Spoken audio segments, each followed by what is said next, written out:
الحمد لله رب العالمين والصلاة والسلام على سيدنا Muhammad وعلى آله وصحبه أجمعين. Assalamu alaikum wa rahmatullahi wa barakatuh. To my dear brothers and sisters in Toledo at the Masjid Side community, I wish again that I could be with you during this Ramadan, standing beside you in the masjid making salah, but obviously not this year. Inshallah, next year. The brief message that I want to share with you today, this will probably be the last khatira that I'll have the chance to share with you during this month of Ramadan. And I want to make a plea to all of you who are watching to please make dua for those brothers, especially Brother Ghalib and anyone else who was involved in setting up this online program that was going on every night during the month of Ramadan for the Masjid Side community. MashaAllah, it was very well received, very well attended, and I'm sure that all of you benefited from it just like I did.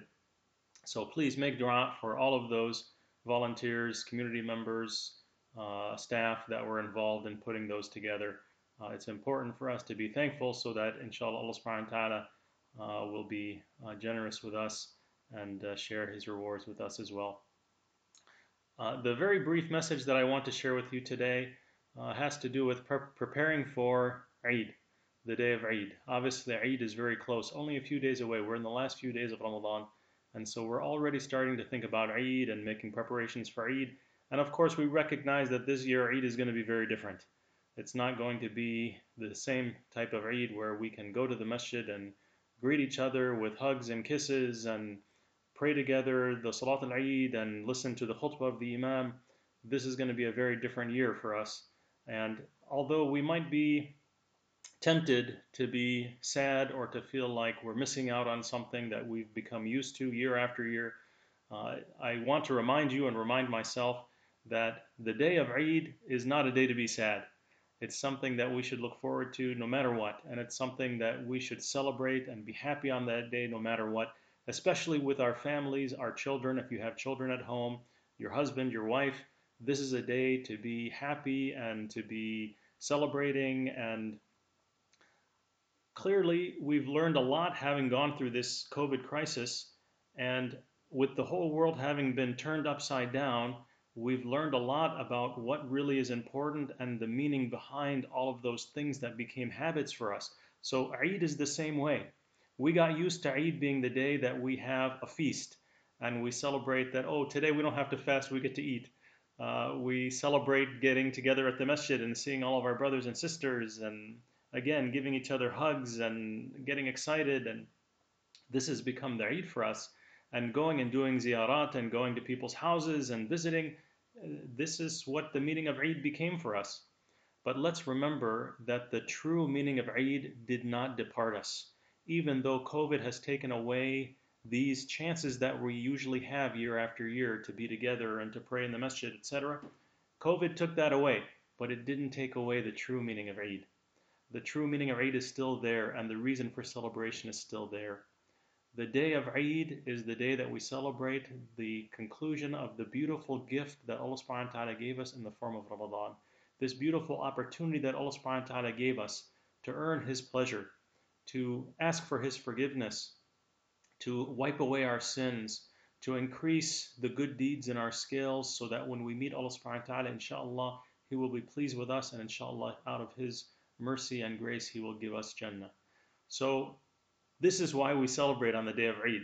It's not just celebrating food and celebrating being with our families and all of these other things and visiting each other. The day of Eid is a celebration that Ramadan has concluded, and inshallah we were successful.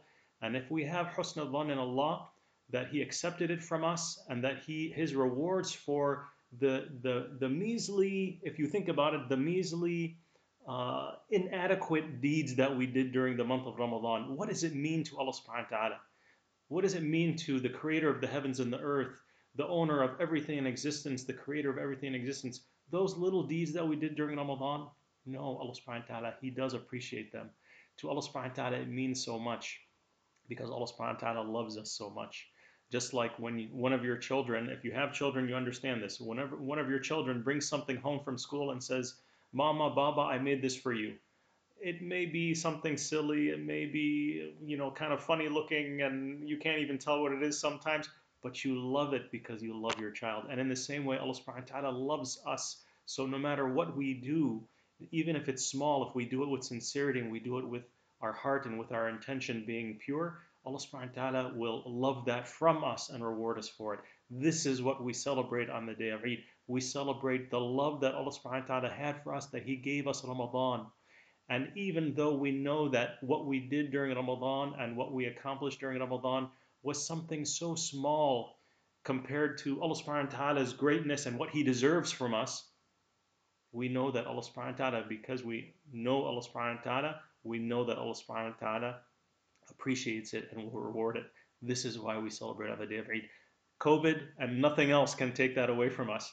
So I'm telling you this just to get you excited about Eid is coming. And the last thing that I'll tell you before we finish is that the best way to prepare for Eid, yes, you have to prepare what are we going to eat, then we have to wear nice clothing, and now if you're going to be making Salat al-Eid inside your home as a family, now somebody has to learn how to make Salat al-Eid if they haven't done it before, and how to, do the Salah and give a khutbah, etc. So there's preparations that go into the Eid, both in previous years as well as this year in our special circumstances. But the best preparation that we can make for the day of Eid is to take advantage of these last days of Ramadan and to do our best to make that final push and to try to be at our best and do the most that we can. Why? Think about it. If you are graduating from college and with you are 100 or 1,000 other people graduating from college, well, if you just barely graduated and you just got C's and your average is a C, your celebration that you graduated is going to be exciting. I made it. Wow, just barely I made it. But what about the person who's graduating and had all A's and a 4.0 GPA and is the valedictorian giving the speech at the front? This person has much more reason to celebrate. This person is going to be much more excited. So in the same way, all of us, inshallah, we're going to make it to the end of Ramadan. If Allah subhanahu wa ta'ala allows us to live long enough, we will see the day of Eid. And inshallah, all of us will have completed our fasting. And inshallah, we did the minimum. We did our 5 salawat and maybe we did some extra here and there. We read some Quran. But imagine how much more excited and happy we will be on the day of Eid when we can look back and say, look at all of these great things that I was able to do with the tawfiq from Allah subhanahu wa ta'ala. Even more reason to be excited and celebrate on the day of Eid. So take advantage of these last few days of Ramadan. Do your best. Make that final push. Do the extra things that even maybe till now you haven't done. Or maybe you did and you were starting to get some fatigue as the month went on. Make that final push so that that day of Eid is going to be even more exciting for us. So an early Eid Mubarak from me and my family to all of you. And please keep us in your dua. May Allah subhanahu wa ta'ala accept all of our deeds during Ramadan, our fasting, our prayers, our dua. And of course, keep us in your dua. And inshallah, we'll be together again soon. And inshallah, we'll have a chance to celebrate when this COVID is all over. We can celebrate Eid, in retrospect. So inshallah, by the next Eid as well, inshallah, the next Eid, we'll be able to celebrate in the masjid together. Jazakumullahu khairan. Wassalamu alaikum wa rahmatullahi wa barakatuh.